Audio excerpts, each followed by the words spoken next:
오늘은 베드로전서 4장 11절에 있는 말씀을 가지고 하나님의 공급하심으로 시작하는 2024년이라는 제목으로 말씀을 함께 나누기 원합니다. 먼저 말씀을 봉독하겠습니다. 만일 누가 말하려면 하나님의 말씀하는 것 같이 하고 누가 봉사하려면 하나님이 공급하시는 힘으로 하는 것 같이 하라. 이는 범사 예수 그리스도로 말미암아 하나님이 영광을 받으시게 하려 함이니 그에게 영광과 권능이 세세무궁하도록 있느니라. 아멘. 기도하겠습니다. 2024년도를 시작했습니다. 새로운 시간, 새로운 해에 대한 부푼 기대와 꿈을 갖고 있지만 우리가 고백할 수 있는 것은 우리의 힘과 능력으로 할 수 있는 것이 별로 없음을 고백합니다. 하나님이 돕지 아니하시고 하나님이 함께 해주지 아니하시면 우리는 아무것도 할 수 없는 존재임을 다시 한번 고백합니다. 이 시간 말씀을 통해서 2024년도 하루 살아갈 동안 하나님의 공급하심을 날마다 경험하는 시간 되게 도와주시고 말씀을 통해서 우리의 삶을 다시 한번 생각할 수 있는 시간 되게 하여 주옵소서. 감사드리며 예수님의 이름으로 간절히 기도하옵나이다. 아멘. 우리는 2024년도로 새해를 맞이했습니다. 앞으로 새로운 시간에 대한 여러 가지 희망과 소망을 품고 또 기대를 갖고 살기 시작했을 것입니다. 이런 인간의 모습은 어떻게 보면 참으로 연약한 존재라는 것을 반증합니다. 왜냐하면 자신의 힘과 능력으로 자신이 가진 것으로 나의 미래나 우리의 삶에 닥치는 일에 대해서 스스로 결정하고 만들 수 없는 존재이기 때문입니다. 중국의 왕 중에 진시 황제는 아주 많은 업적과 역사적으로 많은 유업을 남긴 황제이지만 우리에게 익숙한 진시 황제의 모습은 불로초를 찾기 위해서 부단히 애를 썼던 왕으로 기억되어 있습니다. 시간이 흐르고 사람이 늙어짐에 따라 진시 황제도 영원한 권력을 휘두르고 싶어서 불로초를 구하려고 서북 일행을 바다 건너 보내기도 했지만 사마천의 기록에는 그를 두고 허무맹랑하게 불로초를 찾아는 바보라고 평가가 되어 있습니다. 이런 기록을 볼 때 사마천이 진시 황제를 좋게 보지 않는 것이 틀림없어 보입니다. 불로초를 구하려고 한 일화에서 보듯 죽음을 앞에서는 진시 황제 역시 약한 한 인간이었을 뿐이 아니라 죽음 또한 비참하게 맞이했습니다. 그도 그럴 것이 그렇게 큰 대륙의 황제로서 수많은 것을 누리고 있었기 때문에 그 많은 것을 영원히 누리고 싶어하는 인간의 당연한 욕심이라고 생각합니다. 그런데 성경은 이렇게 말씀합니다. 마태복음 16장 26절 사람이 만일 온 천하를 얻고도 제 목숨을 잃으면 무엇이 유익하리요? 사람이 무엇을 주고 제 목숨과 바꾸겠느냐? 그렇습니다. 사람이 천하를 다 얻고도 죽으면 사실 아무 소용이 없습니다. 아무리 많은 것을 쥐고 있어도 죽을 때는 빈손으로 가는 것이 하나님의 뜻입니다. 그래서 나온 말이 공수래 공수거라는 말이 있습니다. 빈손으로 왔다가 빈손으로 간다는 말이 우리의 삶의 인간의 모습을 대변하는 것이라고 생각합니다. 그래서 사실 살아있는 동안 어떻게 사는지, 살아서 숨을 쉬는 동안 살아온 삶의 결과가 어떤 열매를 맺었는지가 더 중요하다는 것을 깨달아야 합니다. 사람들이 바보 의사라고 불리는 사람이 있습니다. 이 사람은 참 의사였기 때문입니다. 근데 아직까지도 이 사람이 죽었지만 바보 의사 안수연이라는 사람에 대해서 많은 사람들이 기억하고 또 그 영향을 받은 사람들이 또 선한 영향을 끼치고 있는 것을 보게 됩니다. 참 의사 크리스천인 안수연의 이야기는 사람들이 그 청년 바보 의사라는 책을 통해 나타납니다. 거기에서 그의 모습을 보고 사람들은 예수가 나타나는 것 같다라는 이야기를 많이 했습니다. 그 책을 통해서 이 안수연이라는 사람이 직접적으로 간접적으로 많은 환자들에게 좋은 영향력을 끼치는 것을 우리는 보게 됩니다. 바보 의사가 꿈꾸고 소망하는 의사의 모습은 순수하고 따뜻한 삶의 자세였습니다. 환자에게 성실하게 대하는 것이 얼마나 어려운지 의사생활을 하는 사람들은 다 알고 있습니다. 그러나 이 청년 의사는 환자의 살이 베일 때 정말 자신의 살이 베인 것처럼 아파했다고 합니다. 그만큼 다른 사람의 생명을 하나님의 말씀대로 내 생명처럼 귀하게 여겼다는 것이죠. 그러나 하나님의 가르침에 따라 의술을 펼치기에 여러 의사들과 달랐습니다. 몸의 병만 치료하는 것이 아니라 환자들의 마음까지 깊이 헤아릴 줄 아는 그야말로 참 의사였다라고 많은 사람들이 고백을 합니다. 환자의 손을 붙잡아주고 같이 울어주고 돈이 없는 환자들을 위해서 병원비를 대신 지불해주고 인연을 맺은 환자들을 끝까지 살폈다고 합니다. 의학 분업 사태 때는 서열이 엄격한 의사사회에서 받을 불이익을 감수하며 병원을 지켰고 2000년 전에 이 땅에 오셨던 예수님의 모습대로 가난하고 몸이 아픈 사람들을 위해서 자신이 가진 것을 모두 다 내어놓았던 사람입니다. 그러면서 자신은 그저 예수님의 흔적을 쫓는 사람이라고 담담하게 고백했습니다. 그 소년이 학교 때에는 학과 성적이 뛰어난 의대생은 아니었습니다. 본과 4학년 때는 유급을 한번 당할 정도였습니다. 그러나 인턴이 되어 본격적으로 환자를 돌보던 때부터 그에게는 빛이 났고 그의 모습은 성실했다고 많은 사람들이 평가를 합니다. 실수를 저지르지 않으면 다행인 초보 의사가 환자를 위해 할 수 있는 일은 사실 얼마 없습니다.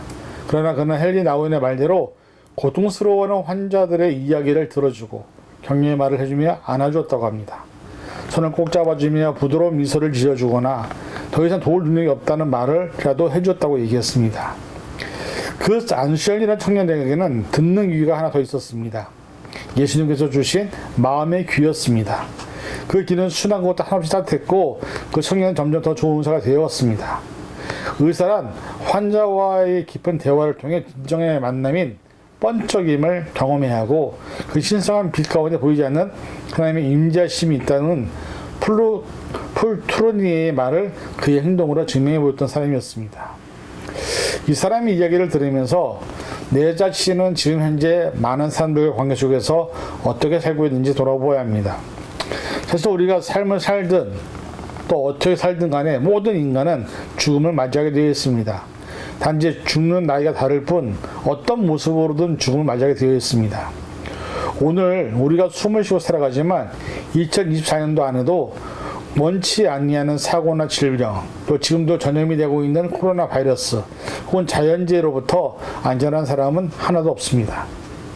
전도서 3장 2절 날 때가 있고 죽을 때가 있으며 심을 때가 있고 심은 것을 뽑을 때가 있으며 여기서 생각해 볼 것이 우리에게 생명과 숨을 쉴 수 있도록 공급해 주시는 분이 누구냐라는 것입니다. 바로 하나님이십니다. 하나님이 우리에게 생명을 허락하셨고 숨을 허락하셨기 때문에 우리가 지금 숨을 쉬며 하루하루를 살아갈 수 있다는 사실을 우리는 잊지 말아야 합니다. 우리가 아무리 2024년도에 많은 계획을 준비하고 세운다 할지라도 또 그것을 위해서 최선을 다한다 할지라도 한 가지 잊지 말아야 될 사실은 모든 것을 이루시는 분은 내가 아니라 하나님이라는 사실. 그래서 내가 원하고 바라는 것도 하나님이 원하고 바라는 하나님의 꿈을 꿀 때 하나님의 역사는 쉬지 않고 일어난다는 것을 깨달아야 합니다. 잠언 16장 9절 사람이 마음으로 자기의 길을 계획할지라도 그의 걸음을 인도하시는 이는 여호와시니라. 저도 지금까지 살아오면서 이 말씀이 얼마나 참된 진리인지 많이 경험하고 깨달았습니다. 사람들은 모두 압니다. 내가 원하고 바란다고 해서 내 뜻대로 내 인생이 이루어지지 않는다는 사실을. 아주 간단한 예로 모든 사람은 건강하고 행복한 삶을 원합니다. 그런데 얼마나 많은 사람들이 질병과 힘든 상황에 놓여 있는지 모릅니다. 세상에 존재하는 모든 사람들은 부유하고 넉넉한 삶을 살기 원합니다. 그러나 얼마나 많은 사람들이 전 세계적으로 가난과 경제적인 어려움과 힘든 삶을 살아가고 있는지, 원치 않는 전쟁과 기근과 가난과 굶주림으로 지금도 처절한 삶을 살고 있는 사람들이 많이 있습니다. 어쩌면 우리가 그런 자리에 있지 않은 것이 얼마나 큰 감사의 조건인지 모른 채 살아가고 있는 것은 아닌지 모르겠습니다. 저가 여러분이 꿈꾸는 2024년도 어떤 시간들이 채워지기 원하십니까? 아마도 희망적인, 미래 지향적인, 지금보다 더 나은 삶을 생각하고 꿈꾸고 있을 것입니다. 교회들도 지금보다 더 부흥하기를 바랄 것이고 사람들의 삶도 지금보다 더 나은 삶을 꿈꿀 것입니다. 그렇게 된다면 세상에 불행한 사람은 하나도 없을 것입니다. 그런데 우리는 알고 있습니다. 내 삶이 내 뜻대로 이루어지지 않는다는 사실을. 야고보서 4장 14절 내일 일을 너희가 알지 못하는도다. 너희 생명이 무엇이냐? 너희는 잠깐 보이다가 없어지는 안개니라. 그렇습니다. 우리의 미래는 안개와 같이 보이지 않는 것이 사실입니다. 그런데 중요한 사실은 이 미래에 임마누엘의 하나님이 함께 하신다면 우리의 미래는 얼마든지 그리고 언제든지 하나님의 선하신 섭리와 계획 가운데 앞으로 나갈 수 있다는 사실입니다. 다만 우리가 기도하고 원하고 바라는 것이 우리 욕심이나 주에 이끌리는 것이 아니라 그의 나라와 그의 의를 먼저 구할 때 하나님의 임마누엘은 영원히 우리와 함께한다는 사실입니다. 마태복음 6장 33절 그런즉 너희는 먼저 그의 나라와 그의 의를 구하라. 그 다음에 이 모든 것을 너에게 더하시리라. 우리가 한 해를 마무리하고 고백해야 될 것이 바로 우리가 하나님의 나라와 그의 의를 먼저 구했더니 하나님께서 우리에게 필요한 모든 것을 넉넉하게 후히 주셨다고 고백할 수 있어야 할 줄 믿습니다. 하나님은 절대로 우리에게 야박하게 은혜를 베푸시는 분이 아닙니다. 누가복음 6장 38절 주라 그리하면 너에게 줄 것이니 곧 후히 되어 누르고 흔들어 넘치도록 하여 너에게 안겨주리라. 너희가 헤아리는 그 헤아림으로 너희도 헤아림을 서로 받을 것이니라. 그렇습니다. 하나님은 우리가 가진 마음과 정성과 뜻을 다하여 하나님을 사랑하고 이웃을 내 몸과 같이 사랑을 나눠줄 때 흔들어 넘치도록 은혜와 사랑과 긍휼과 모든 것을 주시는 분임을 깨달아야 합니다. 우리가 2024년도를 시작했지만 사실 앞으로 1년 동안 우리에게 어떤 일이 일어날지는 전혀 모르고 사는 존재가 바로 우리들입니다. 새해부터 뉴스를 통해서 이상기후의 현상들은 세계 도처에서 계속 나타나고 있습니다. 아직도 지구 환경은 회복되지 못한 상황에 놓여져 있습니다. 지구의 온난화 현상은 수많은 자연재해를 일으키고 인간이 전혀 예측할 수 없는 환경을 만들어버리고 있습니다. 전 세계는 아직도 전쟁이 끊이지 않고 있고 우리는 언제 질병이나 암을 선고받아도 이상하지 않은 식단으로 삶을 살고 있습니다. 각 나라마다 정치적인 갈등과 상처들은 서로를 죽이기 혈연되어 있습니다. 시시각각으로 나타나는 인재와 사고의 위험, 그리고 천재지변, 사람들이 만들어내는 위험의 요소들이 다시 인간에게 복수를 하고 있는 시대에 우리는 살아가고 있습니다.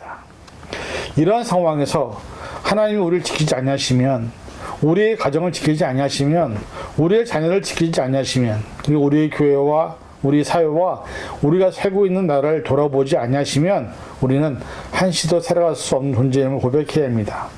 그래서 우리는 하나님의 공급하심으로 1년을 살아야 하는 것입니다.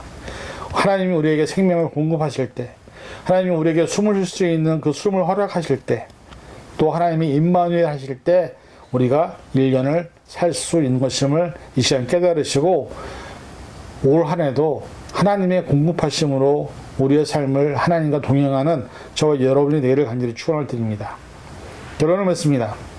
2024년도를 시작하면서 우리가 기도할 것이 바로 하나님의 임마누엘이 우리가 살아가는 모든 삶의 순간순간마다 함께 하기를 기도해야 합니다. 우리가 어떤 일을 하든지 어떤 상황에 놓였든지 하나님의 손길이 필요함을 간절히 기도해야 될 줄 믿습니다. 사실 우리는 한 치 앞도 내다볼 수 없는 연약하고 미약한 존재입니다. 그러나 우리가 이 고백을 함께 하기를 원합니다.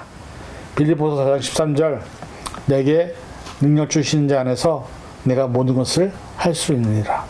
이 고백이 우리 평생의 고백이, 아니 매 순간에 우리 입술에서 떠나지 아니할 때 하나님을 인정하고 하나님을 인식하고 살아가게 됩니다. 그런 삶을 사셔서 하나님이 2024년도에도 나와 함께 하셨다는 그 감사의 고백을 나눌 수 있는 그런 저와 여러분이 될 수 있기를 주님의 이름으로 간절히 축원을 드립니다. 기도하겠습니다. 사랑해 주님 감사합니다. 오늘 시간도 저희가 말씀을 통해서 2024년도를 어떻게 살 것인지 생각해 보았습니다. 우리가 하나님이 공급하심이 없으면 한시도 살 수 없는 존재임을 다시 한번 고백합니다. 하나님은 우리에게 생명을 주시고 숨을 주시고 살아갈 수 있는 힘도 주시고 지혜도 주시고 능력도 주십니다. 하나님이 공급하지 아니하시면 아무것도 할 수 없음을 고백합니다. 하나님, 우리 2024년도 임마누엘의 신앙을 고백하며 날마다 하나님과 동행할 수 있는 삶을 살아서 2024년도에 하나님이 우리의 모든 삶을 인도하시고 여기까지 인도하셨다는 사실을 고백할 수 있는 믿음의 시민을 될 수 있도록 축복하여 주시옵소서. 모든 것 감사드리며 예수님의 이름으로 간절히 기도하옵나이다. 아멘.